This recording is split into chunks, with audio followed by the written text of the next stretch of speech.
ভাই, আমার বাড়ি তো গাইবান্ধা। টুঙ্গি বাজার নামার পরে আমার মোবাইল মানি ব্যাগ সব হারাই গেছে গা। আমার কাছে কোনো টাকা নাই, আমার কিছু টাকা দিবেন, আমি বাড়ি যাব। হ্যাঁ বেড়া সর, তোর মতো কত ধান্দাবাজ রুডে গাড়ে পাওয়া যায় বেশি। আইসোস করতে বাটপার সিটারি করতে ধান্দা করতে আইসোস, সর আনতে সর। বহুদিন পরে ছুটি পাইছি, আজকে টিকিট কেটে নিয়ে আসলাম। ট্যুরে গাইবান্ধা যাম, যে ভাল লাগতেছে রে ভাই আজকে আমার। ভাই তাহলে ট্যুরে যাবেন, গাইবান্ধা থেকে আমার জন্য কিছু নিয়ে আইন।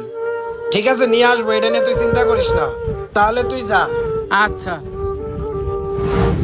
হ্যালো ভাই, আপনাদের এলাকায় আসার পরে আমার মানি ব্যাগ হারাই গেছে গা। যদি কিছু টাকা দিয়ে সাহায্য করতেন আমি বাড়ি যেতে পারতাম। হে মিয়া, তুমি কি আর কোথাও জায়গা পাইলা না? দেখতেছো আমি ফোনে কথা বলতেছি, তারপরেও তুমি আমারে ডিস্টার্ব করতেছো। তোমার মানি ব্যাগ নিছে না কি নিছে সেটা আমার দেখে কোনো লাভ নাই। যাও এখান থেকে। কইতে যে আসে এসব ধান্দাবাজ, মিজাজটাই গরম করে দিল। আমার মোবাইল মানি ব্যাগ সব তো হারাই গেল গা। আমি কার কাছে গিয়ে সাহায্য চাই? ভাই, আমার মোবাইল মানি ব্যাগ সব হারাই গেছে গা। কিছু সাহায্য করতে পারবেন আমাকে? যাক, একটু পরে মানে বাসটা ছাইরা দিব, বাড়ি যায় ব্যাগ ট্যাগ গোছাই নিয়ে আই। কে ফোন দিলে এই সময়? হ্যালো, কি ছোট ভাই হাসপাতালে ভর্তি?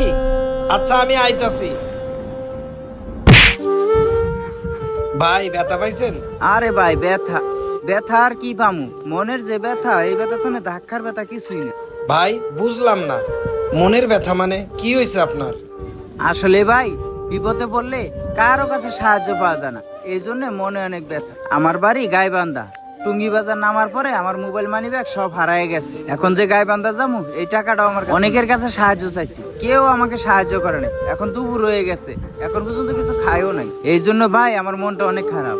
ভাই এই হলো তাকদীর। আমি আজকে গাইবান্ধা যাবো, এই টিকিট কাটছি, কিন্তু কি করব? একটু আগে একজন আমার ফোন করে বললো আমার ছোট ভাই অ্যাক্সিডেন্ট করে নাকি মেডিকেলে ভর্তি। আর এই খবরটা পেয়ে আমার গাইবান্ধা যাওয়া ক্যান্সেল হইলো ভাই। কিন্তু আপনি কত মানুষের কাছে দাঁড়ে দাঁড়ে কত জায়গায় যাচ্ছেন, কেউ আপনাকে সাহায্য করছে না। আপনি নেন ভাই গাইবান্ধা যাওয়ার টিকিটটা, এটা দিয়ে আপনি চলে যান, এখনই গাড়ি ছেড়ে দেবে। কিন্তু ভাই, আপনি টিকিট তো আমাকে দিয়ে দিলেন, আপনি যাবেন না? না ভাই, আমি যেতে পারবো না। আমার ছোট ভাই মেডিকেল আছে, আমি সেখানে যাব। আসলে ভাই, আমরা দুনিয়াতে নিজের জন্য অনেক কিছু করতে চাই, কিন্তু সেটা আমরা করতে পারি না। এই জন্য আল্লাহ তাআলা আমাদের মাধ্যমে অনেকে অনেক কিছু করিয়ে দেয়।